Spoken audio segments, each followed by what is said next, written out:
Hello guys, and welcome to today's video. As you can hear, the cold start is doing its thing because I'm going to a place to show off the new wheels that I got for the M140i. I actually already have them for around 2 months, and if you would follow me on Instagram, which has the same name as my YouTube channel, Bimmer Belgium, then you would already know what wheels I'm running since July.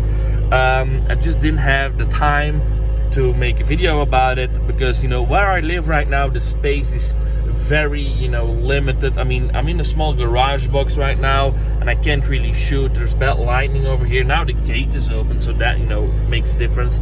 But if you watch the video, if you watch the Instagram post, then you will already know which wheels I am running. And otherwise, I would say keep watching. Okay, so we are at the area where I'm going to shoot a little clip. I'm not going to go crazy with the car because I actually have to go to the car inspection in 2 weeks because at the 1st of October I own the car for 1 year already. So I have to go to my yearly inspection, which sucks. But the tires on the car right now are actually still good ones, and I want to keep them before I want to go to the inspection with these. So if I'm gonna do burnouts and donuts, then I'll probably won't be able to do that, and I have to spend like €400 on new tires. And my budget now is a little bit tight because I'm saving up for future mods on this car, which will be worth a lot. But anyway, so what was I talking about again? So yeah, the wheels, the new wheels. Well, the hint that I will give you is that I actually already had that model on a previous car of mine. So that can be a few options because the 114i had 3 types of wheels on them in the whole period that I got it. And also the 169, the old one, the black one, had also a set of wheels. And actually I have a different color this time than I had on the previous wheel, and also the offset in the front is a little bit different because I actually had some rubbing before, so now I went with a little smaller width actually, and I think it's the same offset. It's just the wheel itself is like it's like 8 G's wide, and it used to be 8.5 on the previous car. But yeah, enough talking, let's just show the wheels. Okay, so I yet again went with Japan Racing SL01 wheels. I think actually the gray on the dark gray looks pretty smart. I actually wanted to go with black ones. That was my original plan. I'm actually still thinking about painting these black. But long story short, a friend of mine who used to own an M140i had these wheels on his car. They were only 3 months old, and he said like, hey, I know you're into these, and he basically sold me them. So for a very decent price, I had a good rent discount, and they already had tires on them. The fronts were Pilot Sport 4s and the rear were Pilot Super Sports, and they don't have that much tread in them, but still enough to pass the inspection. I mean, these tires, as you can see, these Pilot Sports 4, they are getting there. I mean, that's only a big fat burnout away of disaster. But they're still good enough. And the front one I actually already changed out for Pilot Sport 5s. So these are brand new.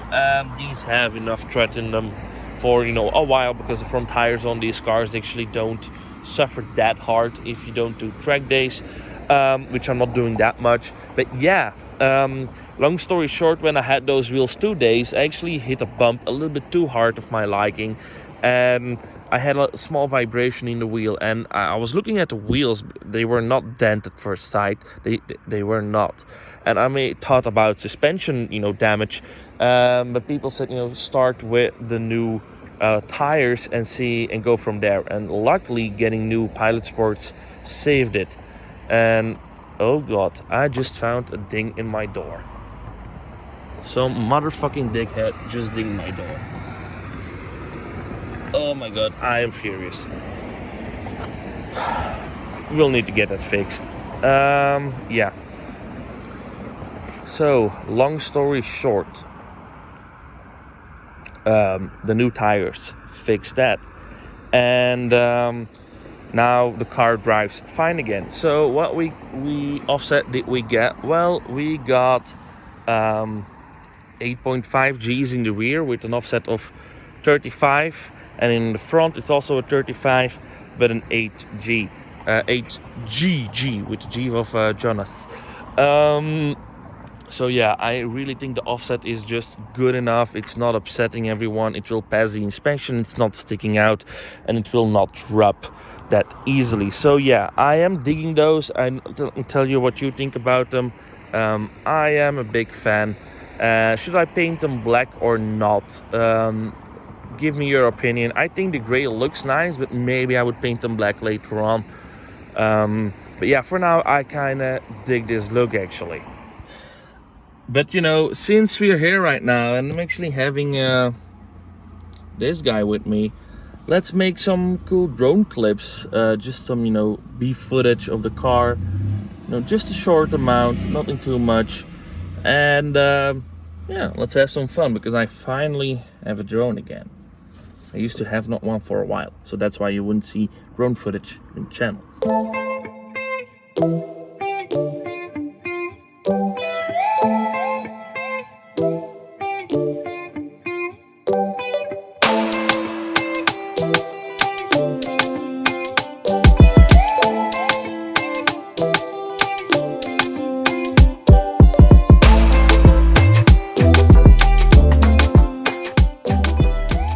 So yeah, and also these Japan racing wheels are actually pretty lightweight. So they only weigh like 8.5 kilograms in the rear and like 8.2 in the front. So they're pretty lightweight, and that helps actually a little bit with handling and acceleration because your cat, shut up. Because your unrotational your rotating mass is actually less, and it takes a lot of energy to make that mass move and also to make it stop again. That's why when there is a difference between wheel horsepower and crank horsepower, and the difference between them is actually what you lose on all the parts you got to move from your engine to your wheels. So your gearbox, your drive shaft, your differential, your prop shafts, all those things take away some power. Also your wheels. So if you could lower the weight of all those parts, you will lose less power to the wheels without actually upgrading the power to your engine. I don't think that would make a massive difference, but maybe if I would put the car on a dyno with the old wheels and the new wheels, maybe I would see like a 5 horsepower difference, maybe. But yeah, I really want to do a draggy run again when I'm on private property again. And, doing a 100-200 run, maybe with a little bit of ethanol when the temps are cool, the air is not too moist. And then I want to do another run because I want to go sub 7 seconds. That would be nice. But we'll see, right? Anyway, guys, tell me what you think about the wheels. I kind of dig them. Tell me if I should paint them black or not. Because I actually kind of dig this look, but I've also seen cars with black wheels. Exact same gray car with black wheels, and it also looked pretty damn nice. And I also, on my 114i, black was a no-brainer. But on this car, I'm doubting. Let me know what you think, and I'll see you, I hope soon. I have some more modifications planned in the future, but they're very expensive. And I'm saving up for them, I'm saving up for a limited slip differential. We're actually looking into a full digital, speedometer. It's actually still in production phase, but my vehicle will be the test vehicle of someone. So we hope to have that soon. I think October, November. And I'm also going to do some upgrades in the M3/M4 lower control arms. We're going to go for stiffer subframe bushes, and also anti-roll bars, and of course the M Performance limited slip differential. But all those things together, you know, they're close to €4,000. I'm not rich, I have to work for that money, so basically we'll wait. You know, I will try to make a video in between, but yeah, we'll see. Those mods are coming, and then for next year I have some other things planned, like a new hood, the CS style hood, because you know it looks way more aggressive. Getting my roof wrapped in black again. Maybe that Maxon, you know, diffuser extension. Maybe, not 100% sure. I've heard it's a pain in the ass to install. And then new brakes. We're going for, you know, the M Performance discs, and then Paget brake stuff, you know, the yellow ones, steel brake lines, and also new brake fluid. And then basically I think then we're mostly done. Maybe I would go like an audio upgrade from the car speaker system, and then, you know, then I still know some stuff to do. But then for me, the build that I had in my head is done. So really, we're getting there. The 140i is, you know, after 1 year, we were pretty much, I think we exceeded where I actually wanted to be by now, by a decent shot. You know, we had the downpipe, the suspension, the upgrades, the turbo, the Maxton design kit, the spoiler, the wheels, the interior. So we actually, you know, we did a decent thing so far. But I'm going to make a full recap video when I have the car exactly 1 year, and also on all the things that broke on it in that 1 year of ownership. And let me tell you, it's a whole different story than the 114i. So yeah, I'll see you guys soon. Goodbye.